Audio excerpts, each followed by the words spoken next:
YouTube, a platform where if you have a huge following, you can make a serious amount of money from not only producing videos, but also selling merchandise and products.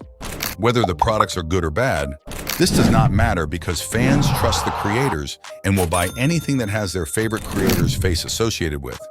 And with this opportunity, the creators act very fast to chase that money. First, Beast Burgers. Mr. Beast Burgers opened on December 19th, 2020, and his goal was to open 300 restaurants now.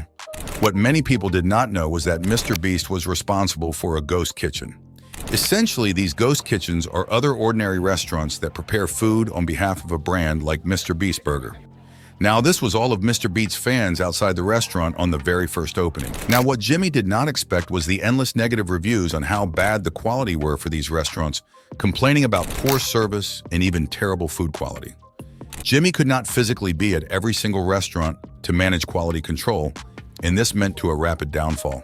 After a long 2 years, Mr. Beast suddenly decided to close this new venture down and claimed he wanted to focus on Feastables.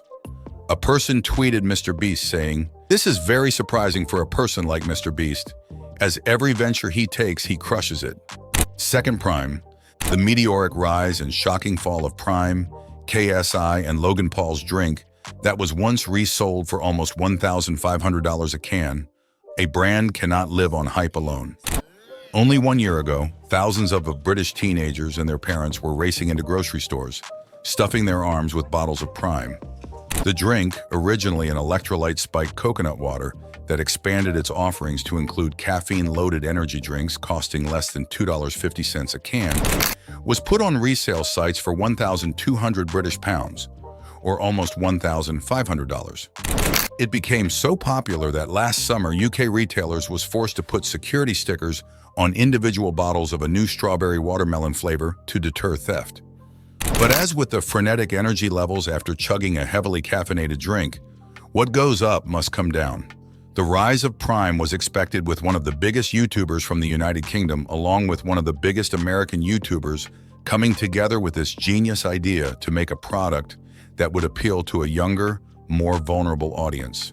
Prime around 1 year ago was super hyped, being more rare to find than gold. Every superstore around the UK was basically sold out, even fans camping outside stores such as Asda to be the first in the shop to try get their hands on Prime.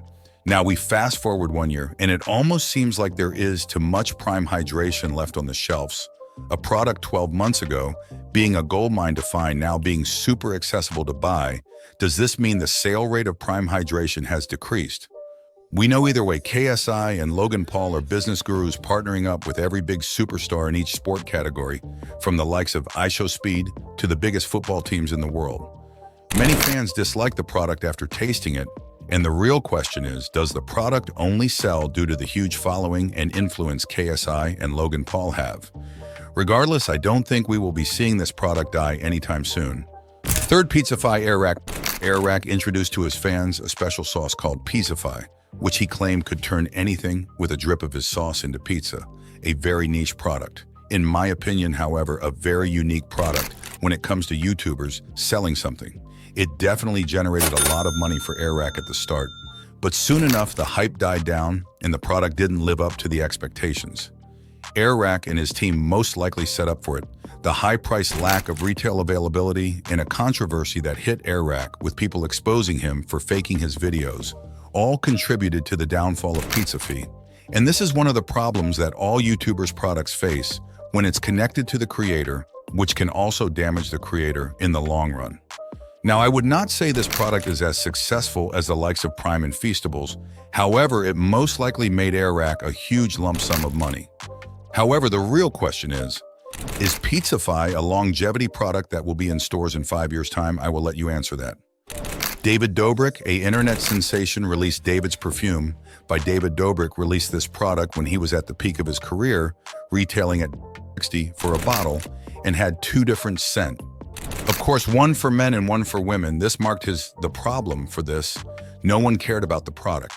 At first, people brought it to see what the hype was, and many influencers and fans did reviews. However, the hype rapidly died down after the purchase of just one bottle, realizing there were many other competitors well established in beauty industry creating a better made smelling product.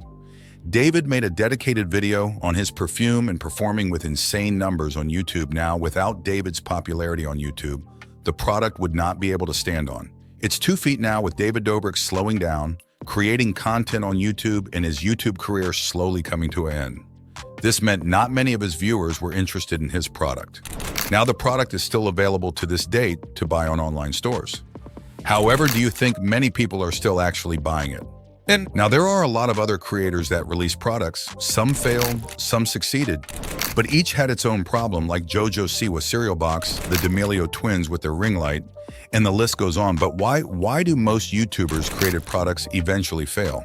Well, the first reason is that most YouTubers create a product that is heavily connected to their brand, whether it's named after them, uses their image, or is closely connected to what they do.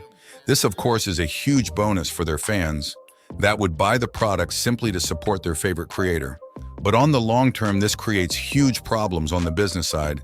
The first being that people who do not know this particular creator or doesn't care about them will not actually buy it. Because why would they?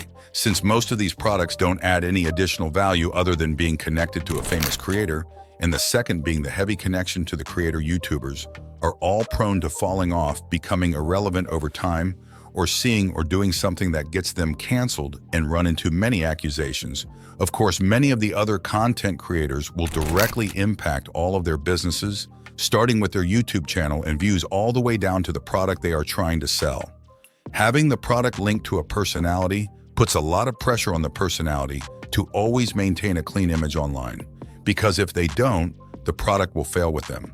But even if the creator manages to keep a clean image online, most products also end up in the failed businesses list because of one major reason. Unlike what Logan Paul and KSI are doing with Prime, and Mr. Beast is doing with Feastables, the products most YouTubers launch can't live on their own as a solid business or product in the market. It's not unique enough, doesn't have an added value or a competitive edge, and doesn't actually serve any reason other than being linked to a famous creator. Prime on its own is a solid brand and good product. It's taking market share from its competitors like Gatorade. It is sponsoring top athletes and sporting clubs and is being positioned as a top hydration beverage, regardless of whether Logan Paul and KSI are promoting it or are connected to it. If you don't know Logan Paul or KSI, or even don't care about them, you would probably buy Prime because they sponsor Arsenal, your favorite football club, or Erling Haaland, your favorite football player. They created many reasons for people to buy Prime that is not connected to Paul or KSI. Same thing is being done with Feastables. Jimmy noticed a gap in the chocolate market and is using it to position Feastables as a better-for-you snack brand. The Tri-Stop, brands like Hershey's better than Hershey's.